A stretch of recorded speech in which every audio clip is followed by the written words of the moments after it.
आज टेक्नोलॉजी की दुनिया में एनवीडिया जिस मुकाम पर है, उस पर यकीन करना लगभग नामुमकिन सा लगता है। ये कहानी सिर्फ एक कंपनी की नहीं है, बल्कि उस विजन की है जिसने ना सिर्फ भविष्य को देखा, बल्कि उसे हकीकत में बदल दिया। जरा इस नंबर पे गौर कीजिए, 130.5 बिलियन डॉलर्स। ये एनवीडिया का सिर्फ एक साल का अनुमानित रेवेन्यू है। ये आंकड़ा ही अपने आप में इस कंपनी के आज के विशाल आकार को बताने के लिए काफी है। उनकी जो सालाना जीटीसी कॉन्फ्रेंस होती है ना, उसे लोग एआई का वुडस्टॉक कहते हैं। मतलब ये सिर्फ कोई टेक इवेंट नहीं है, बल्कि एआई इंडस्ट्री में एक पूरा कल्चरल मोमेंट बन चुका है। तो सवाल यही उठता है कि आखिर एक कंपनी जो सिर्फ वीडियो गेम्स के लिए चिप्स बनाती थी, वो आज दुनिया की सबसे जरूरी कंपनियों में से एक कैसे बन गई? चलिए इसी पहेली को सुलझाते हैं।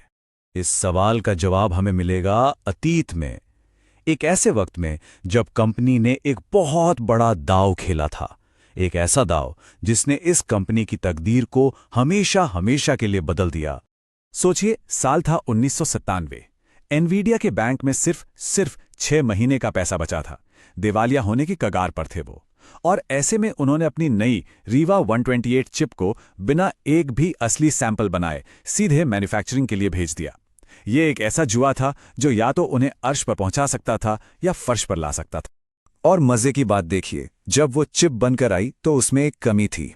उसे 32 में से सिर्फ 8 जरूरी ग्राफिक्स इफेक्ट्स को सपोर्ट करना था। इस पर सीईओ जेनसन हुआंग ने बस इतना कहा, अरे बाकी के 24 उतने जरूरी नहीं थे। ये दिखाता है कि वो दबाव में कैसे फैसले लेते थे और किसी भी हाल में आगे बढ़ने का उनका जज्बा।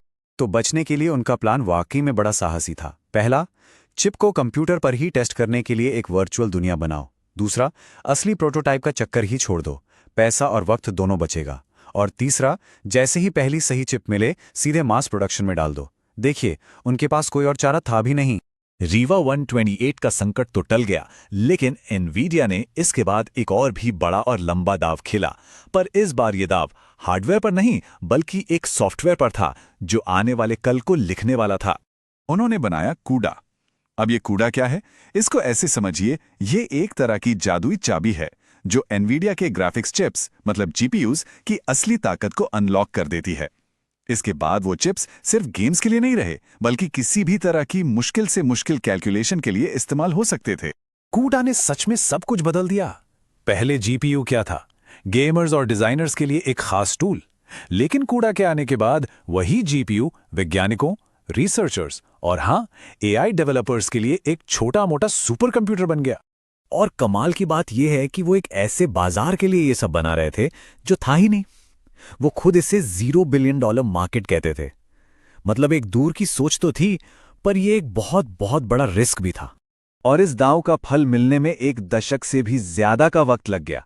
उन्होंने इतने साल इंतजार किया, बस इस यकीन के साथ कि एक दिन दुनिया उनकी इस टेक्नोलॉजी को समझेगी। इसके लिए सिर्फ टेक्नोलॉजी नहीं, अटूट विश्वास चाहिए होता है। और फिर वो पल आ ही गया। एआई की क्रांति ने दुनिया में दस्तक दी और कूडा पर लगाया गया वो लंबा दांव आखिर में सही साबित हुआ। साल 2012 में एलेक्सनेट नाम के एक एआई मॉडल ने तस्वीरों को पहचानने में जो कमाल किया, उसने सब कुछ बदल दिया। दुनिया को पहली बार लगा कि हाँ, मशीनों को इंसानों की तरह सिखाया जा सकता है और इसके नतीजे चौंकाने वाले हो सकते हैं।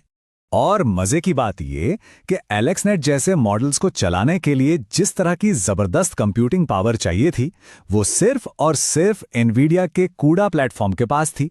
अचानक से वो सुपर कंप्यूटर जो उन्होंने एक नामौजूद बाजार के लिए बनाया था, भविष्य की सबसे जरूरी टेक्नोलॉजी की चाबी बन गया। और ये कहानी तो सुनिए, जेनसन हुआंग ने खुद अपने हाथों से पहला DGX AI super computer open AI को डिलीवर किया था। यह सिर्फ एक डिलीवरी नहीं थी, ये एक ऐलान था कि आने वाले एआई युग के सेंटर में एनवीडिया ही होगा। अब एआई सिर्फ कंप्यूटर स्क्रीन्स या डेटा सेंटर्स में कैद नहीं है, इसका असर हमारी असल फिजिकल दुनिया पर पड़ रहा है। चाहे वो खुद से चलने वाली गाड़ियां हों, अमेज़न के वेयरहाउस में काम करते रोबोट्स हों, या फिर ऑपरेशन थिएटर में मदद करती एआई असिस्टेड मशीनें, एनवीडिया का प्लेटफॉर्म ही इन सबको वो दिमाग दे रहा है जिससे ये हमारी असली दुनिया में काम कर पा रहे हैं। तो एनवीडिया के जबरदस्त कामयाबी के पीछे का राज क्या है? इसका बहुत बड़ा क्रेडिट जाता है उनके फाउंडर जेनसन हुआंग और उनकी अनोखी लीडरशिप को।